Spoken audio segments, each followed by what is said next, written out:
Thank you very much, Professor Khalil. It's a great pleasure to be here and to be invited to this great conference. Patellofemoral instability, as we know, is one of the most common knee problems in active adolescents and young adults. As we said before, it's not a random event, but a mechanical one secondary to abnormal anatomical factors acting through their magnitude and combination. And depending on what age, how active the patient is, it would present itself in different ways.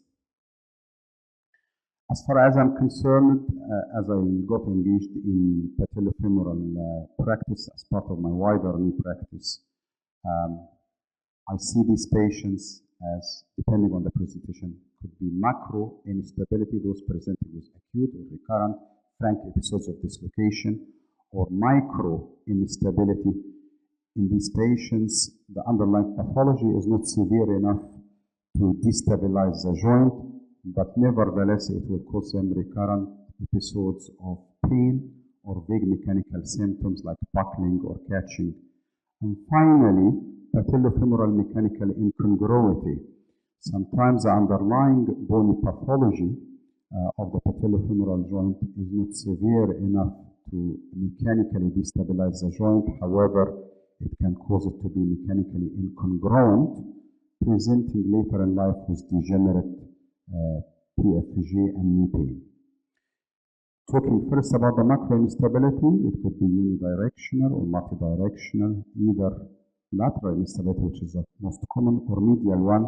The medial patellar instability I see mainly in iatrogenic cases in those patients who had lateral release, which is, as far as I'm concerned, is an obsolete operation that shouldn't be performed.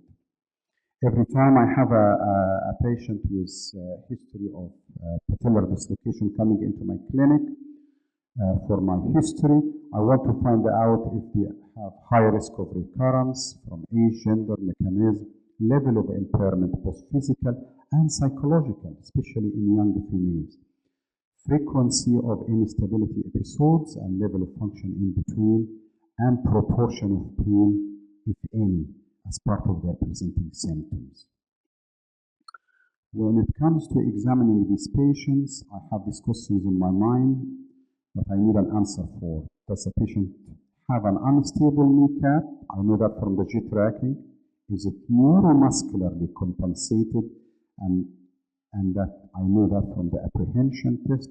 And what is the underlying cause of the mechanical problem? Is it failure of proximal engagement, type 1 instability, or failure of distal containment, type 2 instability? They have different pathology.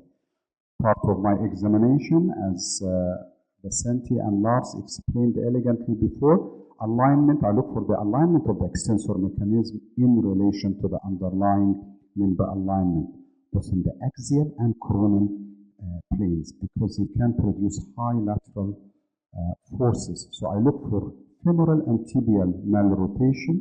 I look for the valgus knee or valgus hindfoot or weak core muscles, which can cause high Q angle, whether in a static or a dynamic way.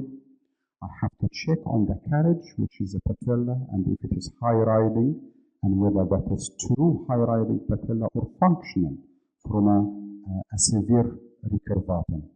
I look clinically for the deficient trochlea by performing apprehension test at 30, 60, 90 degrees. And finally, and last but not least, the incompetent MPFL through lateral patellar translation, as well as signs of generalized hyperlaxity.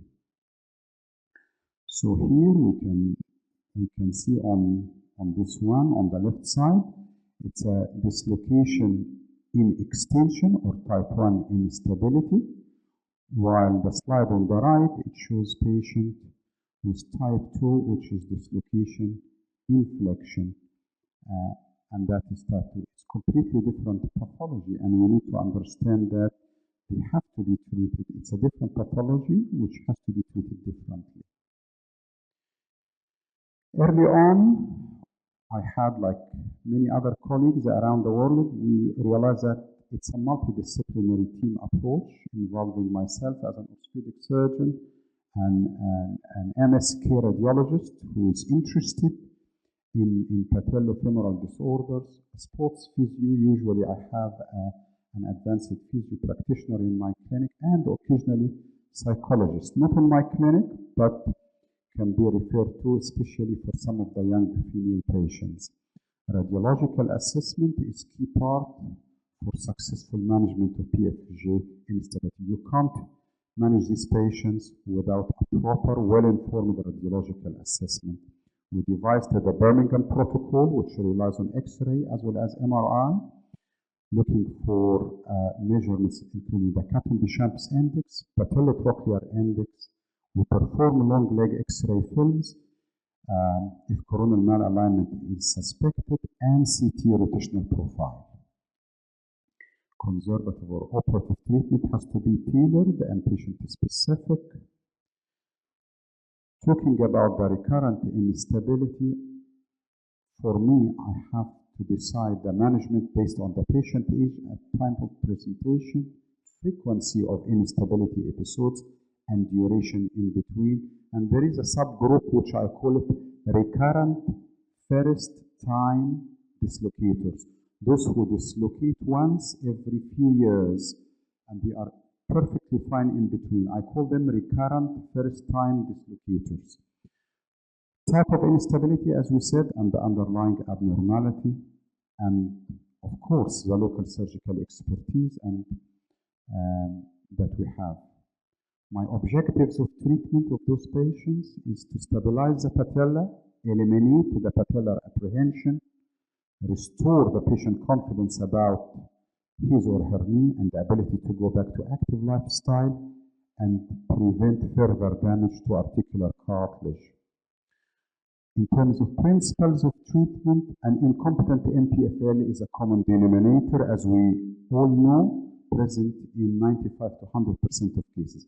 That has to be addressed with an MPFL reconstruction.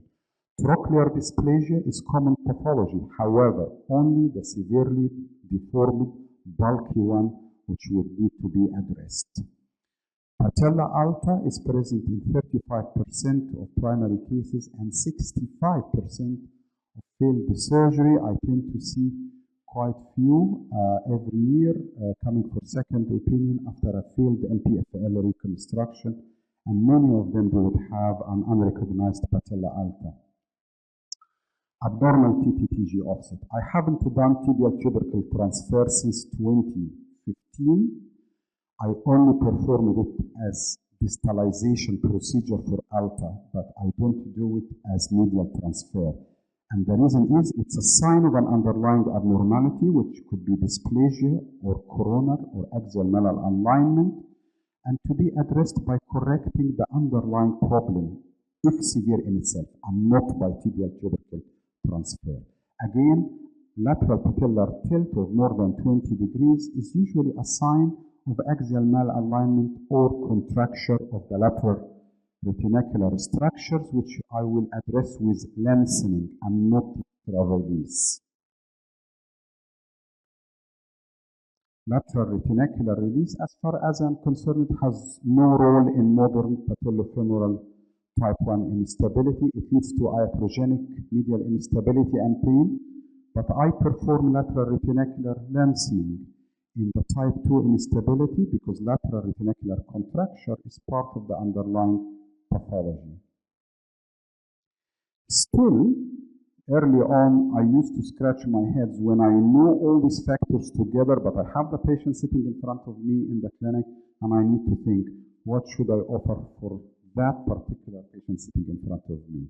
So prepubescent children, Tanner 1 and 2, those young who are 10 or 11 years old with recurrent instability, I stick to conservative treatment for as long as I can. And I try to persuade them to persevere with it, modify some of their activities. I give them patellar stabilizing braces to use during their sports session and try to delay any surgical procedure until they go through the growth spurt. For them, I do MPFL reconstruction with a split thickness medial quadriceps graft, or recently I started to use gracilis allograft using physeal sparing femoral tunnel fixation. For adolescent, Tanner 3 and 4, I perform MPFL reconstruction with gracilis graft. Sorry, can we have extra 2 minutes? Is that possible?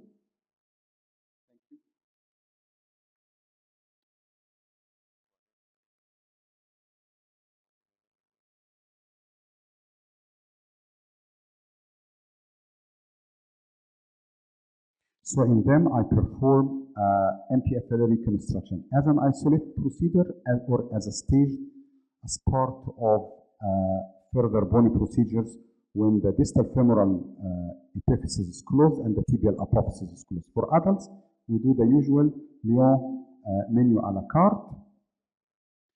For the micro instability, these are patients who have this category, which should be kept in mind when you examine young patients with knee pain or atypical locking or giving way symptoms. Proper history, careful examination is key for such a diagnosis, and the MRI is essential to exclude other causes of similar knee symptoms. It should be treated with extended rehab and physio and MPFL reconstruction only to be considered in very selected cases after failure of prolonged rehab, provided that they have positive patellar apprehension, they have increased lateral translation, and they show improvement with patellar taping. In conclusion, anatomical risk factor model affect the risk of patellofemoral macro and micro instability through their magnitude and combination. Remember the Warwick patellofemoral risk factors model that you can use to quantify the risk of recurrence as well as guide your treatment. Female teens presenting with knee pain in whom there is signs of micro instability or mechanical incongruity should still be treated conservatively with option of surgery, only consider if symptoms present for long enough. I'm just sharing with you the last part of the presentation, this interesting case. This is a 48 years old male patient who was a below knee amputee since childhood because of fibular hemimelia, presented to me for second opinion as he dislocated his kneecap first time at the age of 48 and became all of a sudden unable to use his prosthesis. So in this patient, if we can show the post-op, at the age of 48, with a stump, I couldn't think about the traditional way of treating this, and I've done a trochleoplasty at the age of 48 to deepen his. I couldn't dare to take any hamstrings from around his stump, so I used medial third of the quadriceps tendon to reconstruct his MPFL together with a trochleoplasty. And he is here 9 months after his surgery, able to back use his prosthesis, not using his crutches anymore after being out of work for 6 months on crutches since he lost his fulcrum following the dislocation. This is obviously as an extreme case. This is not the type of cases which I do every day, but it shows you how severe the spectrum can be and how you need sometimes to think about this particular patient and to address a problem in a very different way from the traditional way of thinking. Thank you. Thank you, Dr. Sameh. And then